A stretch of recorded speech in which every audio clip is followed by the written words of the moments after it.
You're watching the Kop TV, the voice of football's most famous stand. Salah to settle it in front of the Kop. Yes, good evening and welcome back to the Kop TV. My microphone is over here. That would help, wouldn't it? I've just been on Instagram Live chatting to you guys and forgot to get my mic. But here it is. Put these AirPods away. Massive shout out to you. If you're watching us live, do get your comments into the chat to be read out. As always, I love to have a chat with you guys in the comments. And if you do fancy supporting the channel, then chuck in a little super chat if you can. Only if you can. So much to get through today, guys. I want to talk about the Leicester game tomorrow night at Anfield, the first game at Anfield since the 9th of November, I believe it is.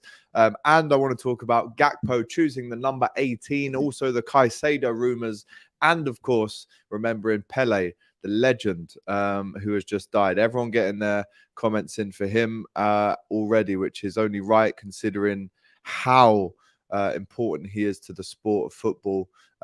So guys, let's take a minute to remember him and go on his Wikipedia just to see the numbers. Really, I mean, when I was just looking at these, I did think that, you know, some of these figures just look insane, and it's because they are. I mean, I'm not too sure if it's saying that he has died officially yet on Wikipedia, but a lovely man, as we all know, 82. Born in 1940, and let's not forget, by 1958 he was a world champion. He won the World Cup before he was 18, which is just incredible, really, when you think about how much pressure he already had on his shoulders at such a young age. Still the joint top goal scorer for Brazil. Obviously, at some point, Neymar will overtake him, but he was nicknamed O Rei, as you can see here, the king. And at club level, he is Santos's all-time leading goal scorer with 643 goals. Led them to 2 Copa Libertadores and the Intercontinental Cups as well. And he really was the guy, I suppose, as it mentions here, who championed that the beautiful game saying, you know. Him and his teammates really from 1958. I mean, even to this current day, everyone always wants to play and look like Brazil when they're playing. But if we're talking about a guy who really came up and put Brazil on the map in a footballing sense, looking here, he played from 1957 to 71. That's an incredible 14 years of service. Now, not many players play for 14 years, let alone play for your national team for 14 years. 77 goals in 92 games. Basically incredible what he's achieved both at club level and international. Humanitarian after football, as I mentioned, a brilliant person, and every single other footballing legend has absolutely nothing to say about Pele apart from the best. These people really are they just speak so highly of him as a person on and off the pitch. And I think when you've achieved what he's achieved in the game, like anything, the bigger person, the more you have achieved, the better person you are. I mean, I can give you loads of examples where I've met people who are haven't really made it but think they have. But I guess the bigger person or celebrity that I've met is always the nicer one, really, because they've been around the block a bit more. But I guess Pele in particular, as a footballer, legendary. Legends do live forever, as we know. And it's such a shame, I guess, that Brazil couldn't maybe bring it home for him just before he passed. But total legends, massive loss to the game of football and the world in general when you think about how many lives Pele touched. And it's a tough one to take. I actually have a Pele shirt. I have a number 10 Pele shirt from New York Cosmos, which I think I bought at, I think it was TK Maxx, 10 years ago in Nottingham when I went to uni there. So I've still got that. I might get that out tonight, actually. I should give it a bit of a wash. I used to play football and it probably stinks. But I've got a Pele shirt. I've got his autobiography as well. I've read his autobiography. My old business teacher bought me it as like a leaving present. So I feel this loss. And obviously Brazil is going to be in mourning. The football world is in mourning right now, obviously. So yeah, listen, massive respect to Pele and rest in peace. Another few comments coming in here. Kazi, his trophy stats are crazy. Big up to you, Kazi. I saw you replied to my tweet the other day. about the big list of stuff that I've done this year. Big up to you. Thank you for your kind words the other day on Twitter as well. But he says his trophy stats are crazy alone, then add in his club and international stats. Forever iconic for sure.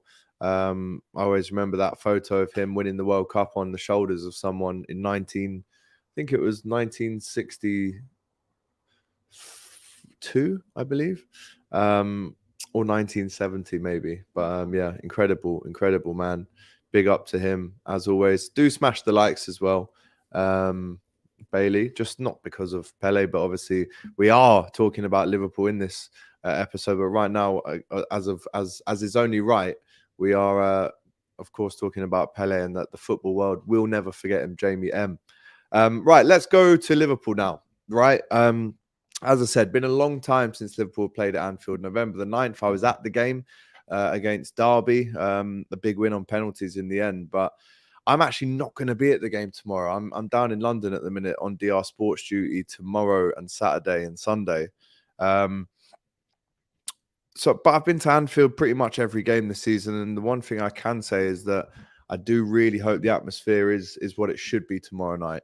There's been comments recently, I guess, this season of people maybe not agreeing with the notion that us fans believe that Anfield is truly the best atmosphere around. For many years, I think it has been, but maybe not this season. I certainly, apart from maybe the last-minute winning goal against Newcastle, in terms of going behind a lot in games, we do need the atmosphere to be massive into this new year. And we want to see out the game and the year in the best style possible, right? So we'll talk about Gakpo, we'll talk about Caicedo as well, but I wanted to get into this Leicester preview first. Now, big up to Jamie M, who asked with the super chat, massive shout out to you, fella. What game do you think Gakpo will play first? I personally don't think he gets risked for the Wolves game. I don't think it's an opportunity to play other players, but he's a starter for me. And I'm not saying wrap him in cotton wool, but I think the game after that is Chelsea. Maybe do you play him in that? Potentially. I would go for that one. But of course, we will speak more about Gakpo shortly. But I wanted to show you Leicester's form. I've got it up here. Now, let's not forget, and I mentioned this on the podcast the other day, a very frosty atmosphere last year when we played Leicester, because don't forget, we played them in the League Cup, which we won on penalties, and Jota gave it to the travelling fans. But when you look at what they've achieved in 2016, how they managed it was a miracle in a sporting sense. To talk about a team like Leicester winning a Premier League, I can't ever say that could never happen again, because you never know. But at the same time, I just can't believe what they did in that season. They didn't really follow it up in terms of domestic top fours, top twos, top ones again, but that achievement alone by Ranieri was just absolutely out of this world, never to be seen before, potentially never to be seen again. Then you look at the big kind of fall off that they had when the likes of all these injuries started happening. The Wes Morgans, the Tielemans was a big one at the time, the Chilwell injury.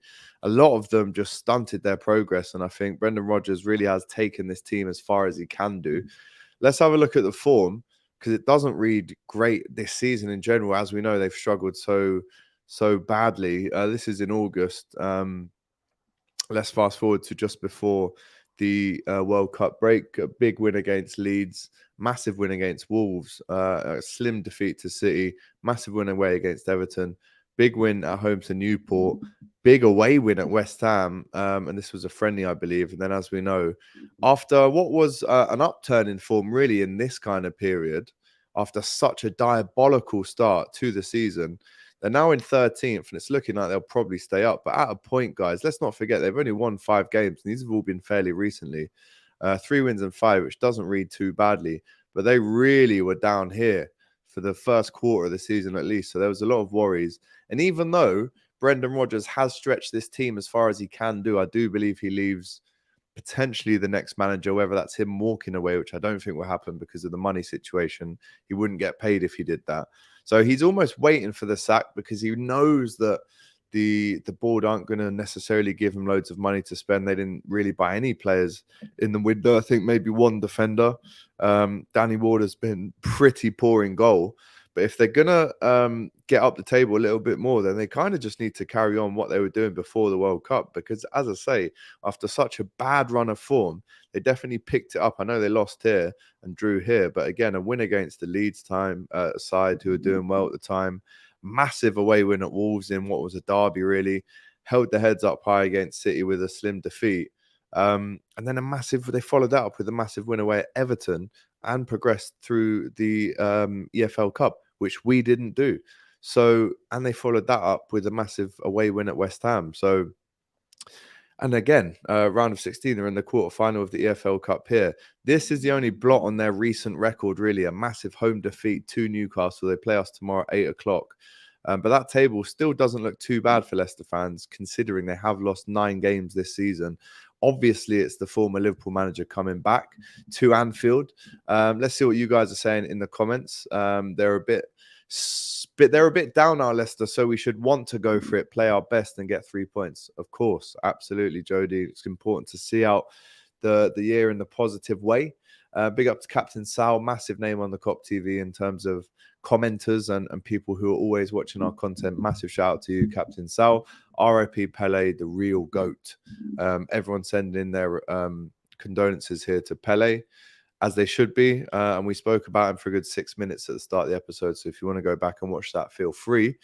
But going back to Leicester, as I mentioned, that upturn in form gave them a bit of confidence. Tielemans slamming screamers in away at Everton. I think he got one at Wolves as well.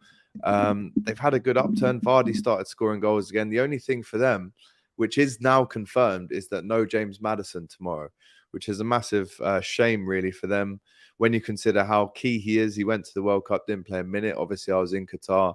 All I saw from him was basically him patting people on the back, giving the boys high fives when they scored a goal from the bench. I don't even think I ever saw him warm up. Now, I don't know if I might be wrong with that one, but I don't remember him warming up in the tracksuit on the side. It was more of a hoodie on the bench, cap backwards kind of situation, where he was almost there as one of the lads to console the players. I didn't see him play, which was a shame for England. I mean, as you guys know, I'm not a massive England fan at all, but big up Ireland each and every time. But it was a shame for them that they didn't really use him in that way. Yes, he was injured slightly, but I still think you would have thrown him on and given him that enjoyment of playing for his country at a World Cup, which he didn't get really. And I guess in the future, when he does podcasts, when he does interviews, they'll ask him about that experience. And I guess deep down, he'll be gutted that he didn't play, but obviously happy to even be there at the same time. So he's not playing right now. If you cast your minds back again to last season in that League Cup game, I was sitting next to Ruby in that game. It was absolutely freezing. It was actually the coldest I've ever been at a football ground before. It was like -6 or something like that. I had about 7 layers on: gloves, scarf, hat, hood, everything. He scored an absolute screamer in that game. Now, let's not forget, I think we were 2-0 down in that game. Jamie Vardy scored 2 in the first 10 minutes, if I'm not mistaken. Don't know what was going on there. And then we picked it up again. Maddison scored an absolute screamer from around 25 yards, just under the middle of the goal. The ball must have been moving. I always feel like if the ball hits the middle of the back of the net, it must have been moving, because a goalkeeper really shouldn't be getting beat in the middle of the goal, you know, where he stands most of the time. But that one must have moved. And I think it was Kelleher in goal for that one. I might be mistaken. But that was a strike. And he did say after in an Instagram post, and this rattled a lot of fans in general, let alone Leicester fans. But he said, and I quote, "Brilliant to score a goal at the stadium with the best atmosphere, or the best stadium in the country." And he was calling it Anfield the best stadium. Leicester fans in the comments rattled. Chelsea fans rattled. It rattles everyone apart from Liverpool fans when people bring up the atmosphere. I know that's fairly hypocritical, seeing as I did speak about needing a very big atmosphere tomorrow night, but that's fair enough. And players, managers, they can't be wrong. You go down the archives and ask, and it is rattling me a little bit, if I'm honest, isn't it? So I've just, again, contradicted myself. But If you ask Mourinho, Wenger, Ferguson, all the top pundits who have played at Anfield, played against Liverpool, where the best, most intimidating atmosphere is, it's Anfield. But we do need to recreate that, roll back the years a little bit, and get that atmosphere absolutely buzzing tomorrow night. And it will feel like a Champions League game, 8 o'clock, under the lights. It's actually going to be a Friday night, so I'm sure town will be absolutely packed after. With lads who are probably going to stay out until New Year's Eve and New Year's Day. So I'm not looking forward to that. But again, I'm not in London. I mean, I'm not in Liverpool. I'm in London right now, so I won't experience that madness outside my flat in central Liverpool. But yes, it is at Anfield, and James Maddison did say that Anfield did have or was the best stadium last season. So he won't be playing. Massive shame for them, but Vardy will play. I saw what's his name? Daka miss an absolute sitter the other night. So going forward, I mean, they have surprised us recently, though. Like I said, big away win at West Ham, big away win at Everton. So it'll be interesting to see who their attacking players are tomorrow night. Listen, of course, I do want Liverpool, and I fully expect Liverpool to win tomorrow night, being that it's at home. But the one game that I would maybe cast your mind back in terms of maybe going into a game over complacent was probably Leeds, right? And we lost that game in the last minute, 2-1. First game we've lost with fans in the stadium for 5 years. So we can't let that happen again. Leicester don't have the best record at Anfield. I can't remember them winning in the Premier League era at Anfield. So it's set up. It's really set up for an absolute belter tomorrow at Anfield under the lights, as I said. So looking forward to watching that one. I'm going to be doing a post-match reaction video to that at full time. As soon as that full-time whistle blows, the video will be live for you guys to get your comments in, send in your super chats, talk about the game for the good or the bad, however it may be. We speak it honestly. This is the voice of football's most famous stand, don't forget, which is the Kop. So we take things very seriously here in terms of giving you honest opinions, and we like to include you guys as well. Don't forget, if you're at the game, Mario will be outside doing the fan cams, which will be an absolute belter as well. So if you are going to the game tomorrow, make sure you go outside the Park Pub, where we always are. You guys know the scene by now. We are outside the Park Pub, and Mario will be doing the fan cams there. So I'm really looking forward to that as well. And then next week, we're back in the studio in Liverpool. James, myself, Ruby. So that's just a little teaser of content to come in the next week or so. Let's get into some of the comments before we get into the lineup prediction, score prediction, and of course, talking about Gakpo and Caicedo as well. Maddison is a Liverpool fan, says Bailey. I actually thought he was a United fan from loving Beckham as a kid. So I'm not too sure about that one, but hey-ho, you might have heard different. Only Maddison could not play a game and come back with an injury. There you go. That's true. Pretty much what I mentioned a minute ago. Maddison going to Newcastle, he's not going to risk getting injured. Do you think that? Do you think he really goes in Newcastle? That's interesting. Speaking of Newcastle, Jamie M asks, will Newcastle get Europe? Do you know what? They'll definitely get Europe. It's just whether it's Champions League or Europa League or Conference League. I think they're almost a nail on to get it in terms of the form. I can't remember watching Newcastle have a really poor game. And I used to say the opposite, really, going back through the years with Newcastle. But they've been so impressive at the minute. And in terms of 2022 as a year, calendar year, they're in the top 4. So by all means, if they carry that on, they're going to be there or thereabouts. And a very overused quote in football, I know.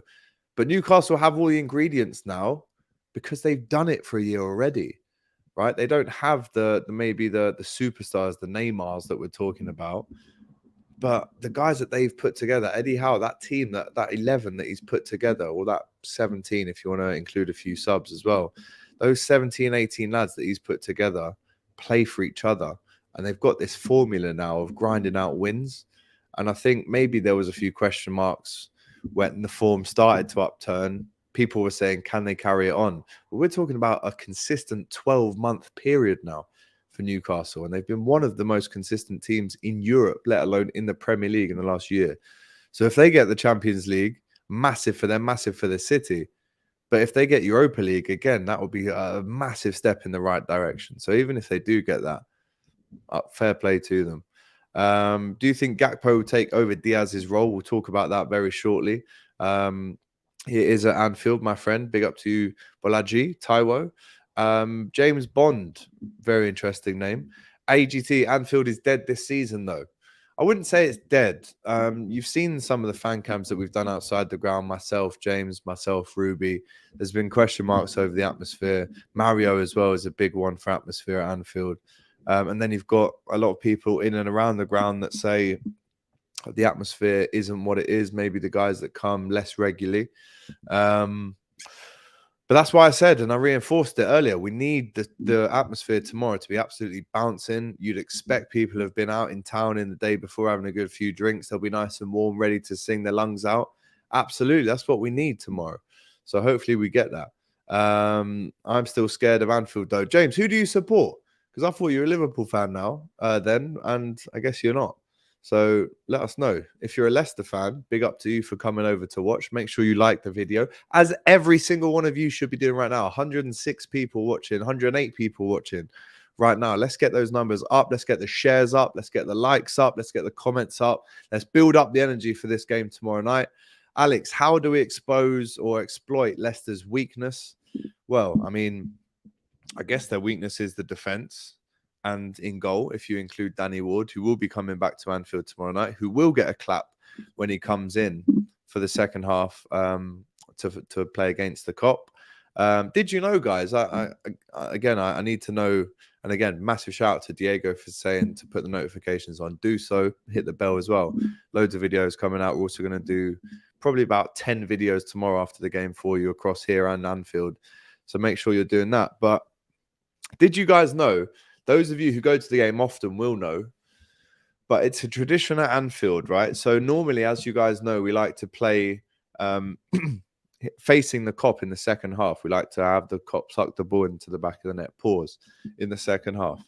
And I was actually with Declan Rice's brother, and this is an exclusive if you want it on the Kop TV. I was with Declan Rice's brother in Qatar, and he said, and I quote, big up Geordie Rice, this is no mad news that he's going to be mad about me for leaking at all, but it could help in our pursuit, of course, to get Declan Rice. But I was with Geordie, his bro, in Qatar. I was in the Budweiser party one night, and I said to him, I saw Declan play at Anfield not too long ago. We beat West Ham with a Darwin Núñez header in October or November. And I said, I saw Declan play at Anfield, really impressed with him. You know, he had a great game, actually. He missed a penalty in that game. But apart from that, he almost ran the midfield, if I'm honest. And he does this thing, Declan Rice, where he wears his orange and black coppers to play the first half in, and then he changes them to blue and black coppers in the second half. And I noticed these things. I've got a photographic memory when it comes to shirt numbers, football boots, etc. So I brought this up to his brother. And his brother, Geordie, said, there you go. You look levels above every West Ham player and our midfielders. And I'm talking about this game that you're talking about as well, bro. So that game, he was unbelievable, right? And I mentioned that to his brother. And I said about the boots. And he said, do you know what? I won't do his accent. He's from West London, I think. He went, do you know what? Declan came back to us and said that Anfield sucks the ball into the back of the net. And I thought that was interesting, wasn't it? Because there's been a lot made about the atmosphere within the stadium. And I'll go back to it. You ask players that play there. You ask managers. You ask guys that are even sitting on the bench for games. You ask goalkeepers, defenders, the wingers, the right backs, the left backs, because they're close to the fans. You ask them what their most intimidating Anfield experience was. I bet there'd be a few. So even Declan Rice is saying himself that they kind of suck the ball into the net at Anfield, which is great to hear. So listen, who knows? I'm not going to tell you what else we spoke about. That would be disrespectful, and I wouldn't want to leak any stories that would cause Geordie any pain. So I wouldn't do that. But we did speak about Liverpool. So there you go.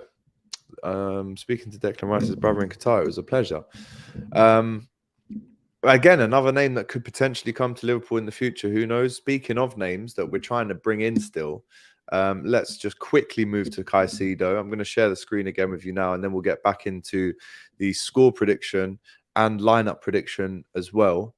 So let's get on to this. Now, A lot's been made of Caicedo. He's currently believed to be on around £3,500 a week. He was scouted from South America, and you have to take your hats off really to the scouts at Brighton. The turnover that they make financially in a short space of time is incredible pieces of business. When you look at Cucurella, look at Basuma, and many others that have left the club recently that they've made massive dividends on and profit. It's unbelievable business, really, and a lot of other clubs could take note and learn a bit more about the scouting that Brighton do, especially in South America. But as you can see here, Liverpool fans getting excited. Caicedo get him in. Caicedo with a timer. Players I would love to replace these outgoings: Enzo, Frankie, Caicedo, Frimpong, Gakpo, who we have now. But Arsenal apparently looking to get involved in the party as well, as you can see here. Arsenal have apparently made inquiries about Caicedo ahead of a possible move. And if you believe, let's have a look at LFC News, 80k followers, so fairly reliable. They say that Borussia Dortmund, that is, are interested in Naby Keita. This is from August, though. What the hell? This is time ago. What a player. But basically, a lot of Liverpool fans looking to get a bit excited. There he is scoring a goal for Ecuador. I did see him at the World Cup, actually. I did watch him play, I think. Pretty sure he played. But again, a lot of people wanting him to come through. Now, if you look at this one, he only joined Brighton in January 2021 for 5 million for 5-year contract. So in terms of that quick turnaround of maybe staying for 12 to 18 months, doing really well and leaving, has happened a lot at Brighton. If we just take away the Moises and just put Caicedo, see what else is coming up. But I had a text from another mate saying it's going to happen. Here's old Ivan Schwackhoff on the old Twitter saying that talks have advanced quickly, and LFC have officially placed a bid for Caicedo. Julian Ward is not messing around. So again, make of it what you will. But then I also saw reports about an hour ago saying it wasn't true. So it's up to you guys to decide really what you think. Are we getting him? Are we not? Ivan and his KFC bucket. There you go. 80 million euros monetized over a 6-year deal. AGT Klopp in his presser didn't rule out signings. He usually says no. He didn't, which is true.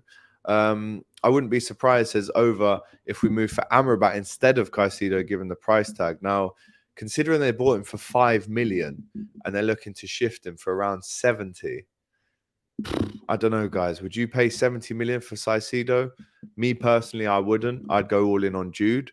There is the possibility as well that if Caicedo does come in, that we don't get Jude. Jude goes to Madrid.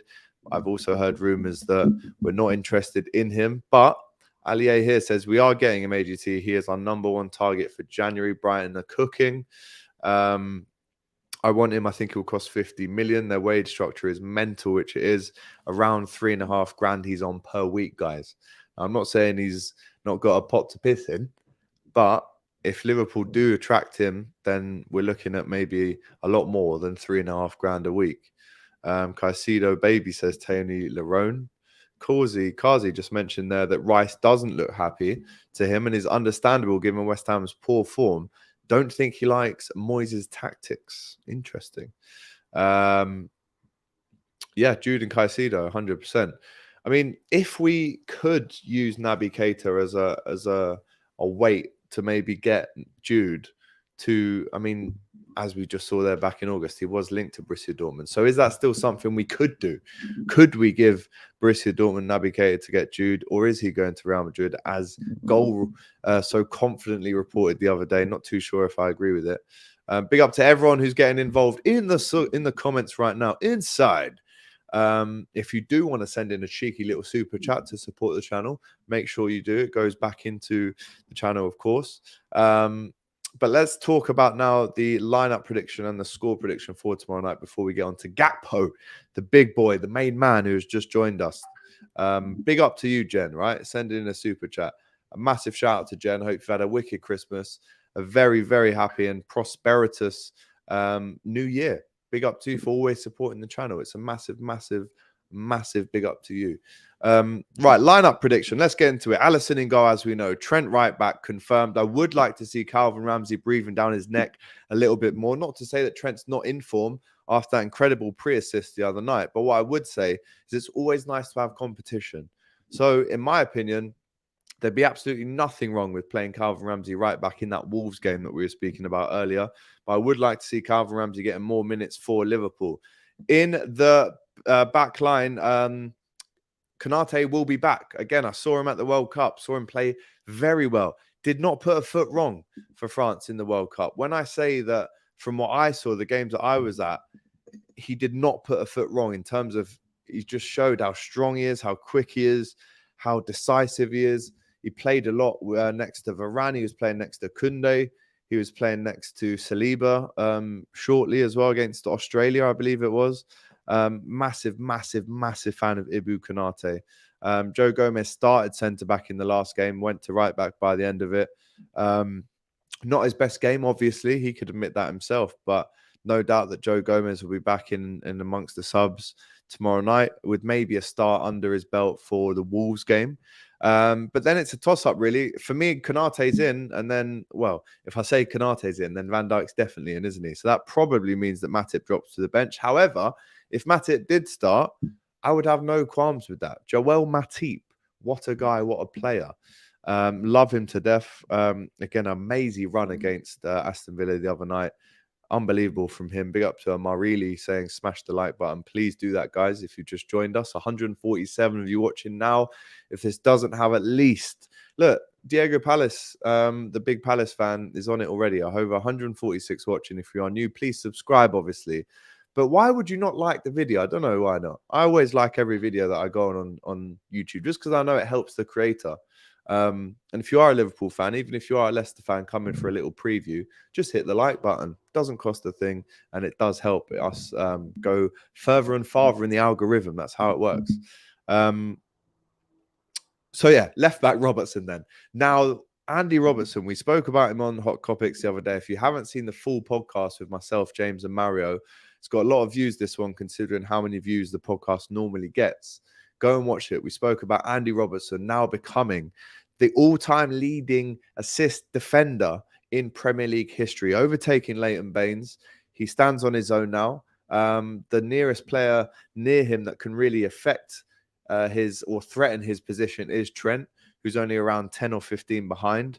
Unbelievable, really, when you consider £8 million we paid for this guy 5 years ago, and he's already the all-time leading assist maker as a defender in the Premier League. That is unbelievable when you consider Leighton Baines played from what, 2005 to 2019, 15, 14 years for Everton. For Andy Robertson to break that record in 4.5, 5 years, unbelievable. Big up to Jody. The first thing I ever do is press the like button normally, so I never forget to. Big up. Everyone else who's just joined us, make sure you do the same. But Andy Robertson, a round of applause, flowers to him. What a guy, what a legend for Liverpool. We really now do put him in the brackets of famous, legendary left backs for Liverpool. The Alan Kennedys, who won us a Champions League against Madrid in 81. We're talking about, you know, the Phil Neals, the defenders who won 4 Champions Leagues with Liverpool. We're talking about John Arne Riise. Probably hasn't scored, or definitely does not have a shot like John Arne Riise, let me tell you that. But is well cemented now in these guys' conversations of the best fullbacks we've ever had. Big up to Andy Robertson every time. The only thing that I want to see more from Andy Robertson is shots on target and goals, obviously. He had a chance against Villa the other night. He sliced it well over the bar. If there's anything that I can criticize Andy Robertson about, and how dare I, by the way, considering the numbers that he puts on the board every year, but it's the goal scoring, it's the shots on target, which need to be better. So looking forward to Andy Robbo scoring some more goals. So if you're watching, mate, dust off them shooting boots, give him a little polish, and start going back and watching some John Arne Riise videos of how he releases the Kraken and slams it top bins. That's all I would say. Baines was in the Prem from 05 to 20. Now, I'm not being funny. I said 2005 to 2019. So it's not far off Kazi, is it? Thank you for your research, though, mate. Big up. It's right. The midfield, all important. Thiago. Fabinho had a great night the other night against the Villa. And Henderson, that is my midfield for tomorrow night. Whether he goes for that is a different story. Big up to Luke Neal, just subscribed. Whether he goes for that, Klopp, is a different story with that midfield. But let me know in the comments. Do you want to see a midfield? I'll get that comment back up in a second. Do you want to see a midfield tomorrow of Henderson, Thiago, and Fabinho? Just from what I saw at Villa, I'd say yes. Of course, Harvey Elliott could play. Milner could play. Keita had a role to play against Villa. He could play at some point. But for me, that's the midfield we go with at home, right? That is our home midfield, I would say, right now at this stage. Thiago, Elliott, and Fabinho, says Captain Sal. I am currently reading Jordan Henderson's book, which I'm loving at the minute. Really, I'm a big fan of his story, the adversity that he's overcome as a man, as a footballer, the criticism that he's received. Unbelievable character, man. So that's my midfield. And then up front, I mean, Bobby was quoted as saying the other day that he feels good. He is ready to get back on that bench against Leicester tomorrow night. I'm sure of it. And I hope that we see him against Mind Freeze. Who have we got? Brighton. Hopefully we see him against Brighton as well. Massive fan. Needs to sign that new contract, does Bobby. Massively keen for that to happen a good 2 or 3 years. And that would make it 10 years at Liverpool if it's a 3-year deal. But I hope he does stay. His experience, his calmness, he still bags goals. He's still such an important player for us. Even though we have 6 strikers now, I still think he plays a lot of games. Let's not forget, he has played the most games under Klopp at Liverpool, Bobby Firmino. So I think he's on the bench tomorrow. And I think now this is an interesting one. Jota's still not ready to come back. Diaz, as we know, still out. Gakpo isn't registered until January the 1st and could potentially have a bit part play to play against Brighton. So do you play the Ox there again? Or do you play Fabio Carvalho in that kind of left wing position? Because Darwin will go up front. And of course, Salah plays as well on the right. So it looks like Ox will probably play tomorrow night, which I'm not mad at. I think the Ox has still got a little bit to offer Liverpool before he leaves in the summer. That's pretty clear to know. But I do think he's got a little bit to give. So I would be happy if Ox started. I still think and believe in him. Still think of him as a top player. And Bailey's agreeing with me there. Klopp said he will stay. I hope he does. He did say that in his press conference today. Hope he does.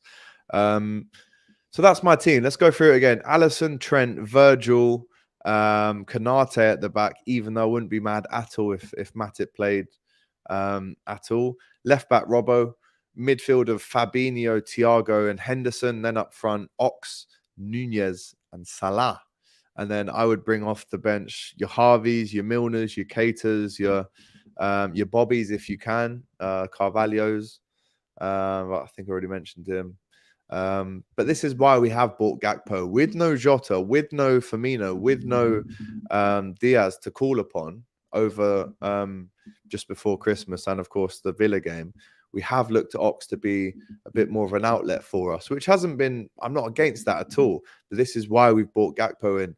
If I'm honest, if you ask me the question, would we have signed Gakpo in the summer before all these guys got injured? I would have probably said no.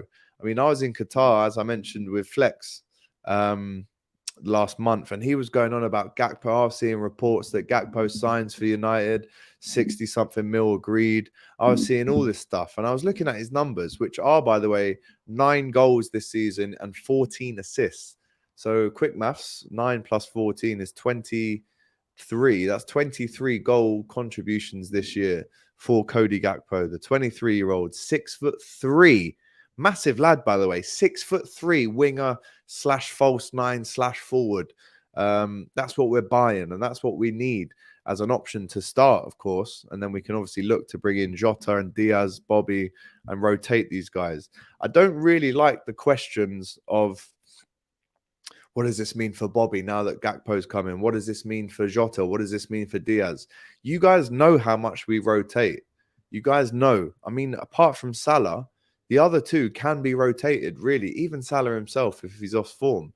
But I do believe that we will rotate so much. So I do believe that all these guys, especially with 5 subs every game, I do believe all of these guys get game time. I don't think Gakpo coming necessarily cuts out Diaz from getting any game time when he's back fit and ready, inshallah.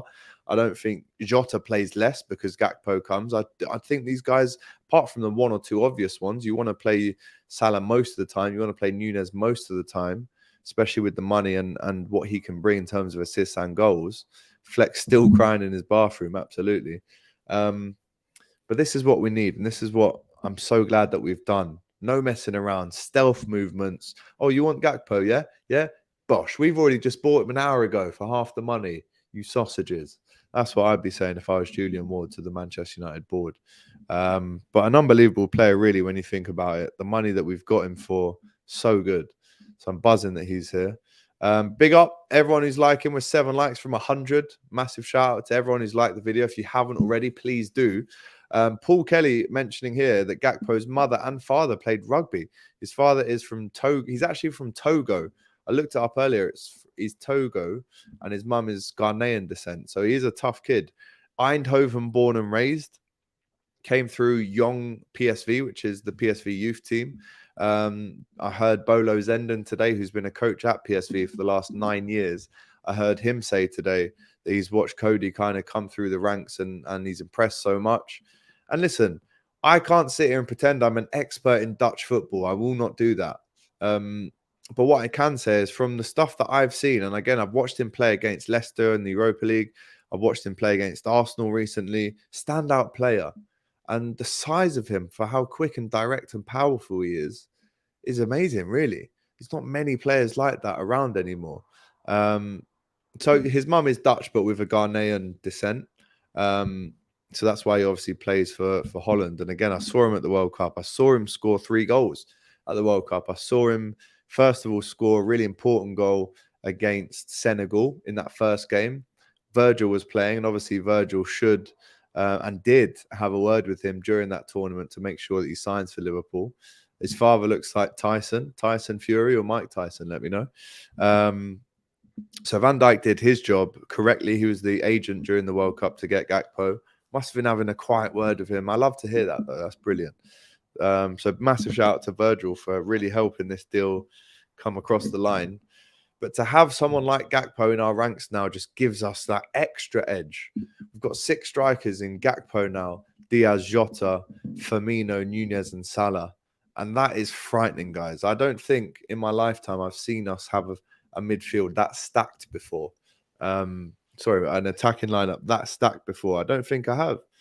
I mentioned on the podcast the other day, 06-07, we had Crouch, Bellamy, Fowler and Kaut, who I will be mentioning very shortly. But I thought that was good. And then you get your Torreses, your Crouch, but people kind of break away. I mean, awful striking options really from 2010 to 2015, unless you're Luis Suarez or Daniel Sturridge or Sterling, really. They were the only good 3. The rest were pretty average, if not worse. And then as we've kind of got Salah, it's all just become a blur, really, about... When I say a blur, it's just become... Not that we've become ungrateful, but because we've had so many... The Firminos, the Manes, the Salahs, now the new guys that are coming in. We've been spoiled, is the word really I was looking for. To see 6 top players now in attacking positions for Liverpool is unbelievable. Let's not forget Ben Doak as well, who's looking very good. For his age, he's very mature in footballing. Yes, he is. He's the captain of PSV Eindhoven. He is definitely not something to take lightly when you consider the amount of goals he scored. I think it's 70. I think it's 1 in 3. So he scored 55 in 150 games for PSV in the Eredivisie, which is a 1 in 3. It's more than a 1 in 3 for a winger. That is unbelievable.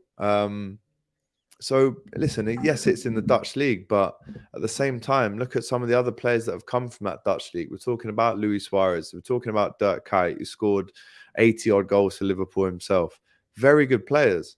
So the Dutch league does create stars, and he hasn't played for anyone else. He's not coming here off the back of a loan to some other club where he's played poorly and been sent back to PSV. No, he has been at PSV and made his debut in 2018-19. He's done it the hard way, really, when you think about coming through that youth system, earning the stripes, and making sure he solidifies himself in that PSV first team. He did that. He became the captain at 23. And if you compare those numbers to some other guys at the age of 23, obviously they're different leagues. I wouldn't be serious and do that. But Gerrard didn't have 50 goals at 23. Very, very similar player in terms of over 6 foot, very direct. Obviously, Gerrard had to become a lot more, less advanced as the years went by. But in terms of that explosive player, at 23, Gakpo looks like he's got it all. It really looks like he's got everything in his locker in terms of that skill, in terms of that long range shot, the finesse shots. I've seen a lot of cut-ins from the left, curls, top right corner. I've seen shots where he feigns to do that and then whips it back into the front post. I've seen him take penalties. He's good at free kicks as well. Easily the best player at PSV, as Overfloater here says. Big up to Paul Kelly as well, who gets stronger and faster. Great buy. And do you know what? Klopp is a big boy, as we know, 6'4". And you guys would have seen the video, when Gakpo greets Klopp, they have a 10 out of 10 connection and a 10 out of 10 hug. They're pretty much the same height. I didn't realize Gakpo was that tall. And to know that all these other clubs in Europe were looking at him to buy him, and Liverpool got him like that, by the way. This reminds me of Fabinho in 2018. We lose the Champions League final on the first day of June in 2018. Bosh. Next day, 40 million, we've signed Fabinho. We signed Thiago, which was very well speculated. And then 2 days after, Bosh, there's Jota as well, out of the blue. So I'm really liking Liverpool's stealthness in these transfer windows. We really have proved that we can just go and get our man. And Gakpo, everyone was after him. Everyone was after him. And he's joined at such a good time. I don't think he needed to really leave PSG maybe a year or two ago, because he was still earning his stripes, still becoming a leader, still getting that experience, still putting goals. Big up to James Redmond as well, who's inside the house. Smash those likes, guys. Please do that. But in terms of a player that's earned his stripes and has come through the ranks, got that captain's armband by merit, this is the kind of player that I want at Liverpool. And we've got him at the perfect age, 23. It's not like he's gone around the houses. He's done it the hard way, has Gakpo at PSV. So bring him in, and he's chosen number 18, right? Which is again another number of a Dutch. I would call him a legend at Liverpool. In Dirk Kuyt, be up to Sharky saying James the type of guy to predict a match after the game. You need to start getting these on some t-shirts, Jay. But he's the kind of player that everyone's looking at, and we got him. That's my club. No, Bosh, we've got him now. Get Klopp on the phone, persuade him. That's what we did in the end. I can't wait to see him play at Anfield, and I do think he makes his debut potentially in the squad against Brighton, but playing maybe that Chelsea game, missing out the Wolves game. That's what I would say. Definitely a legend is Dirk Kuyt, and he actually said this on the club website today. I want to share this with you now before we get into the score prediction for tomorrow night. Dirk Kuyt to Cody Gakpo, I hope the number 18 shirt brings you the same magic. Now, guys, a bit of a debate. James and I were actually speaking about this on the podcast the other day. Do you want him to be number 10? It was available after Mane left. Do you want him to be number 18? There was other numbers there. I think 12 was there. I think 16 was there. And we were talking about it the other day. Obviously, you guys know I'm a bit of a geek when it comes to shirt numbers. And 18 is a good one for me. This shirt was last occupied, I believe, by Takumi Minamino last season. And it's been free since August, since he moved to Monaco. Again, saw him miss a penalty in the shootout at the World Cup. But here you go. Dirk Kuyt wishing Gakpo the best. It looks good. Looks clean. Gakpo, only 5 letters, 18. Nice and thick there. Takes up most of the shirt. And don't forget, a lot of players these days, they have a first squad number and then they might change to something a bit lower or something that maybe means more. Let's not forget he was number 11 at PSV. He definitely won't be getting that number ever at Liverpool. The number 10 is there. Do we save that for another signing? Hint, hint, Jude Bellingham. Or do we give that to Gakpo if he proves himself? Do we give it to Luis Diaz? Does Jota want it? I think Jota's more than happy with number 20, and he's got that song, oh, he wears the number 20. So I can't see that changing. Bobby Firmino won't really change from 9. He was 11 when he started off at Liverpool. And Darwin Núñez, what does he want? Does he want to stay 27? Does he want to take the 10? I don't know, actually. That's an interesting one. Be interesting to see how the shirt numbers, fold out next season. 71 goals in 285 appearances for Liverpool in 6 years. I think it's actually 82. They've just put the league goals in here. But I think he got a few more Champions League goals, FA Cup goals, League Cup goals, etc. So I think he got about 11 more than that. But there you go. Dirk Kuyt says, and there he is wearing the number 18. Look at that, 4 letters. Look how far wide those letters are as well. Cody Gakpo, welcome to LFC. This number has brought me lots of magic, and I hope it will bring you the same kind of magic too. Congratulations and good luck from a former Dutch number 18 at Liverpool to the present one. A big message there from Dirk Kuyt, who I loved. A massive player for Liverpool, Dirk Kuyt. I absolutely loved him, by the way. But there he is in front of the Christmas tree, a late Christmas present to us. Gakpo 18. I wonder how many shirts are going to be sold there. But this is the message that I want to leave you guys with. Let's make it a special return to Anfield. Love this kit, by the way. It's an absolute beaut. Mo Salah is now a goal away from becoming LFC's 7th highest goal scorer ever. Let's just have a quick look at this.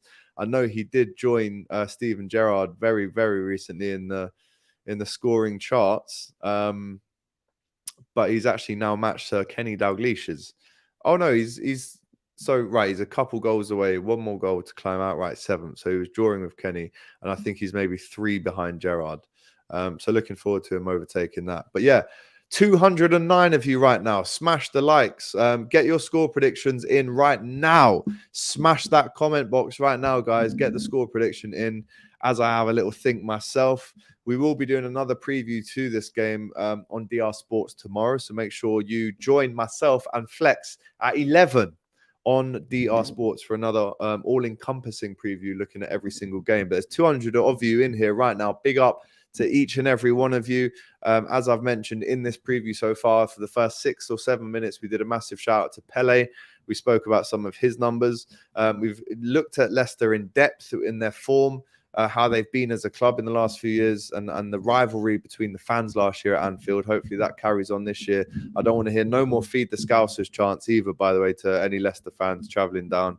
None of that shite, right? Because that's the kind of stuff that divides fans. We kind of need to be together right now in terms of fighting the good fight against the FIFAs, the UEFAs, right? So all this Feed the Scousers stuff, it's got to stop, and it has to end now, considering the campaigns that Liverpool and other teams, the campaigns that someone like Rashford has done to feed school kids, the campaigns that Joe Gomez has just got involved with the Liverpool Foundation, the food bank work around Anfield. All this Feed the Scouser stuff is disgusting, really.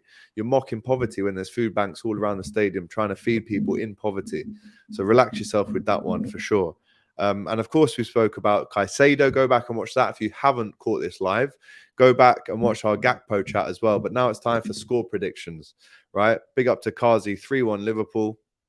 James Bond reminding us that apparently Flex and I are good energy together. Big up to you. Thank you. We are. Big up to my bro Flex. 3-1 to Liverpool. 3-0 says over. Big up to you. 3-0 says Robert as well. This one's a bit of a mug off, to be honest. 14-2. Here we go. Court Green says 5-0 Liverpool for Merida, Venezuela. Vamos rojo, vamos rojito, vamos. Up the Reds. Big up to our Venezuelan watchers right now. Yeah. Massive shout out to wherever. In fact, before I go off and give you the score prediction, smash in the comments just quickly right now where you are watching this from. I'd like to know a bit of market research. Tell me right now in the comments which city, which country you are watching from. I'd just like to know these things. I can go in the YouTube analytics in the studio and look there, but I like to know live, right? Thank you, Diego, for saying that brilliant coverage from you and Flex during the World Cup. 5-1 to LFC, says Nicholas. 2-0 Liverpool, 2-0, 2-0. Big up to Esben watching from Norway. Big up to Hasimir watching from the UK. Oh, wow, look at this one. From India, Quasar91. Big up to you, my brother or sister. 2-0 Liverpool. I hope Vardy slips. So do I. Vardy's a little mouse. From India, big up to Eric watching from Galway. The Gilday name, we did Ancestry recently. The Gilday name is from that part of Ireland, at least that side anyway. Donegal as well. Apparently there's a big hairdressers called Patrick Gilday in Galway as well. Switzerland, big up to Sharky each and every time. So right now we've got people from Venezuela, India, Switzerland, Ireland, Northern Ireland. Big up to Nicholas, Wales, Somerset. I'm aware of it. Big up to Amirali, America. Whereabouts in America? Zambia. Big up to you, Newton. This is actually blowing my mind. South Africa, Lincoln, Land of the Potato. Big up to you, Kazi.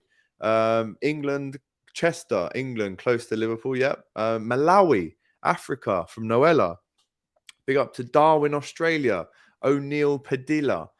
Jamaica, Kingston. I'm actually coming to Jamaica in June next year. I'm going to Jamaica, right? That's going to be a mad trip. Big up Jamaica in the house. And big up Ryan LFC as well. South Africa, Cape Town. 4-1 says Balogi. Trinidad and Tobago. Robert Pantor. Big up to you. Watching all the way from the Caribbean. Isle of Man. South London. Detroit. Big up to Detroit. Toronto. I was in Toronto. Amazing city. One of my favorite cities in the whole world. Jody P. Shout out to you in the 6. 100%. Cyprus. Cape Town. The knife, well, shouldn't laugh at that, to be fair. Knife crime capital of London. Obviously, we don't want that. Darwin, Northern Territory, Australia, Zambia. Oh, this is just mad. Zambia as well. RIP Pele. So, right, let's just get San Diego. Unbelievable. You guys are just showing hella love right now. I can't believe it, man. I can't believe. From me just sitting here, I can't believe how many people we're speaking to all around the world right now. That fills my heart with joy. Right, score prediction. I'm going with Liverpool 4, Leicester 1. Yeah, I'm going for a big win to see off the year at Anfield. I'm going for a resounding win, but maybe a little bit of bite back from Leicester with a goal maybe to rattle us a little bit, to wake us up maybe. I don't want to see us go behind first. I want to see us have a massive atmosphere tomorrow night. I want to see Leicester fans get rattled like they did last year at Anfield. And I want to see a scoreline like this, a 4-2, a 4, hopefully not 2 conceded, but a 2-0. I would take even that, a 4-0. So there you go. Guys, what an episode this has been. An hour where we've just had a nice chat, haven't we? About Pele. RIP to Pele each and every time. Pay respects to him in the comments right now. Let's end 2022 on a high with a massive win at Anfield tomorrow. We've spoken about the match preview. Leicester in detail and Gakpo, Caicedo, Dirk Kuyt. Choosing number 18, all of that. I would love to see Nunes score a brace. If it is 4-1, let me give you my goal scorers. Nunes needs a goal, so I go with him to get a brace. Big up to you, Hassi, actually. Or O'Neill with that suggestion. I'm actually going to agree with you there. Big up to James Bond. You have good content agency and you don't do clickbait. Keep up the good work. Come on, you Gunners. I won't agree with that bit, mate, at the end. Because Arsenal are looking very good this season. But big up to you, James, man. Darwin to get 2, Salah to get his customary goal. Do you know what? I'm going to go for either a goal from the midfield. I'm going to go for a Thiago or an Ox goal. Let me know in the comments if you agree. But there you go, guys. What a preview. It has been a great pleasure, as always, to spend all this time with you. Big up to you watching in Africa as well. Amazing love, guys. Thank you so much for everyone getting involved. Don't forget, tomorrow night, Mario will be doing the fan cams outside Anfield for the Leicester game. And then, of course, we'll do a preview for the 2nd of January game against Brighton. Looking forward to that. And then, of course, we will be... What else have we got? We've got Hot Topics again next week. And I'm just looking forward to getting back in the rhythm of things. You know, with the podcast, we want to be interviewing more Liverpool-based influencers this year. We want to invite them on the podcast. We want to be doing big interviews of players this year. I really, really want to take it up a notch, guys, in terms of the level of content. Really want to see you guys showing support as well, because we can't get there without your support. So every like, every subscriber, every super chat that you send, it just takes us closer and closer to the end goal. And I have to thank you for that, because without you guys, I literally would just be a bloke sitting here talking about football. You guys have put me on big time, trust me. So guys, big up to you. As I mentioned, loads of content still to come. Need a massive win tomorrow. I'm going to be live back on here straight away after the game with a post-match reaction show. So big up to you guys. Much love. Take care. Thanks for watching the video, guys. Remember to like, comment, and subscribe to the Kop TV, the voice of football's most famous stands. for a lot more Liverpool content. Remember to check out our Shopify store for this beauty and much more. It's the new Luchito's Way Diaz t-shirt based on Luis Diaz and Carlito's Way. It's out now, designed by Rubi. And there's going to be so many more. There is. Make sure you're involved. Go and buy this now and use the Kop TV 15 for a little discount if you want.